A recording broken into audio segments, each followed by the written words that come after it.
shirkan aan maanta isugu nimid meeshan wuxuu ku saabsan yahay laba qodob. qodob waa baahidii hiiraan oo u aaday xamar. saddexdii qodob oo xamar u tagay oo aan dawladda kala soo hadlay, saddexdii qodobba waa la aqbalay. waa aeroboortka, waa biyo la cabo, waa biyo xireen. saddexdaa qodob waxa ugu adag biyo xireenka. biyaha la cabo waxaa samaynaya akwadootada dawladda Talyaaniga. aeroboortka waxaa samaynayo dawladda Talyaaniga. markaan idin leeyahay dawladda Talyaaniga, processku wuxuu marayaa dawladda Soomaaliya iyo dawladda Talyaaniga weyn. qodobka saddexaad oo biyo xireenka waa laba qayb. qayb waxaa bixinayo dawladda Talyaaniga, qaybna waxaa bixinayo World Bank. biyo xireenadu labadaasay u qaybsan yihiin. anigu hadda ka hor waxaan warbixinta u bixin waayey, waraaqadahan baa gadaal iga jira.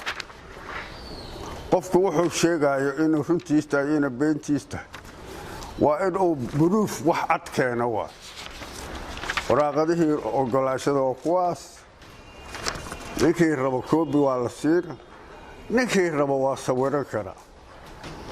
in wixii aan xamar u tagay oo ku saabsanay gobolkan inay dawladdu aqbasho. warqadan waxaa laga qoray xafiiska prime ministerka. wax marka la qabanayana processaa la maraa iyo nidaam dawliya. waraaqado badanaa la isu dirdirayaa, laakiin warqadan waa warqadii u horeysay, saasaa la ogaado. ujeeddadan oo tagay xamarna in la soo aqbalay. markaan taa ka gudbo waxaan u gudbiyaa Soomaali weyn. hadda ka hor muddo laga joogo 5 sano waxaan sheegay Soomaaliya inay u baahan tahay dib u heshiisiin. dib u heshiisiintaas waxaa ka dhaqangeli waayo. hiiraan aanu ka dhammaan weyn. Soomaali weyn inaan u gudubnana qorshahaynu wuu ahaa. hadda waxaa jiro salaadiin ka hadashay magaalada Hargeysa. haddii aanu nahay duubabkii reer hiiraan amaba reer hiiraan shacab iyo duub isku daro, waa soo dhaweynaynaa arrintaas. in laga howlgalo Soomaali inay dib shaqo u bilowdo oo Soomaali weyn ay heshiiso waa lagama maarmaan. dhibaato fara badanaa dalkaanu soo maray. su-aasha imaanaysa waxaa waaye waa labo.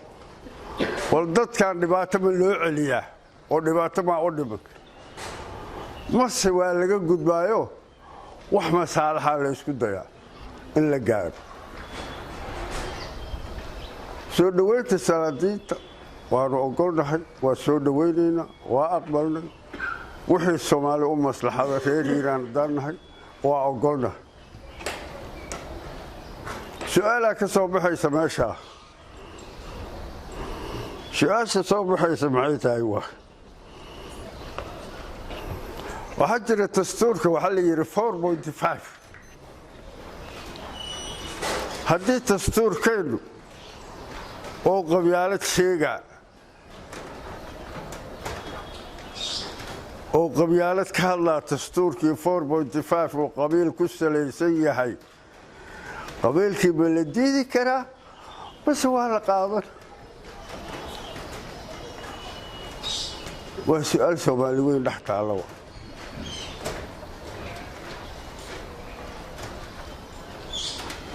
haddii marka la yidhaa lama qaadan karo weji kale bixina haddii la yiraahdo dastuurka hal qaatana weji bay leedahay labada weji kala qaad marka wardigu heshiisiyaa ku shaqale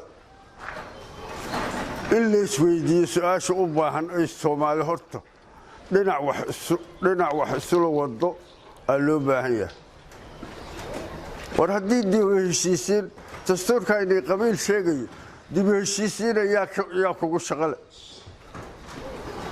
ma siyaasadaha ku shaqale bas dhaqanaa ku shaqale su'aashaas Soomaali weynaa la weydiinaya laakiin maxaa lagama maarmaan waxa lagama maarmaan dhankii la rababa ha loo dhigo dhinacii la rababa ha loo jiido waxa laga maarmaan Soomaali in heshiiso ay wax qabsato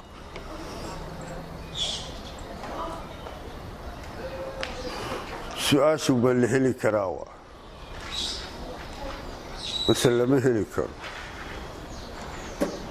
haddaan hadda inteenan cod u qaadno dadka waxaan u soo yareynay maadaama la yiri lama shiri karo iyo meel isugu ma imaan karo iyo dadku waa yareynay maanta laakiin way qurxaneed in dad weynaha loo bandhigo wixii la sheegay waxa la idinka rabaa marka waxay Soomaali ku heshiin lahayd iyo dariiqii la mari lahay iyo fikirkiina in la helo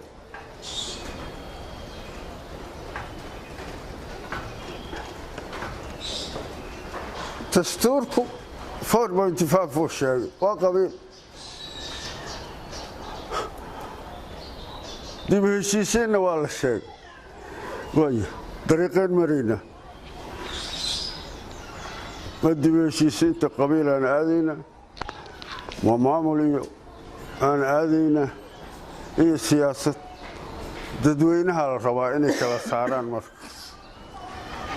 anagu waxaan sidii ku yeeray labada qodob inaan idinla socodsiiyo waana mahadsantihiin war badan looma baahna dib u heshiisiin 5 sano ka hor aan ka hadlay anigu laakiin hadda waxaad moodaa xoogaa inay wax soo ifayaan haddii wax soo ifayaan alxamdulillah haddii wax soo ifi waayaan waa rabbil caalamiin saasaad ogaanaysiin waana mahadsantihiin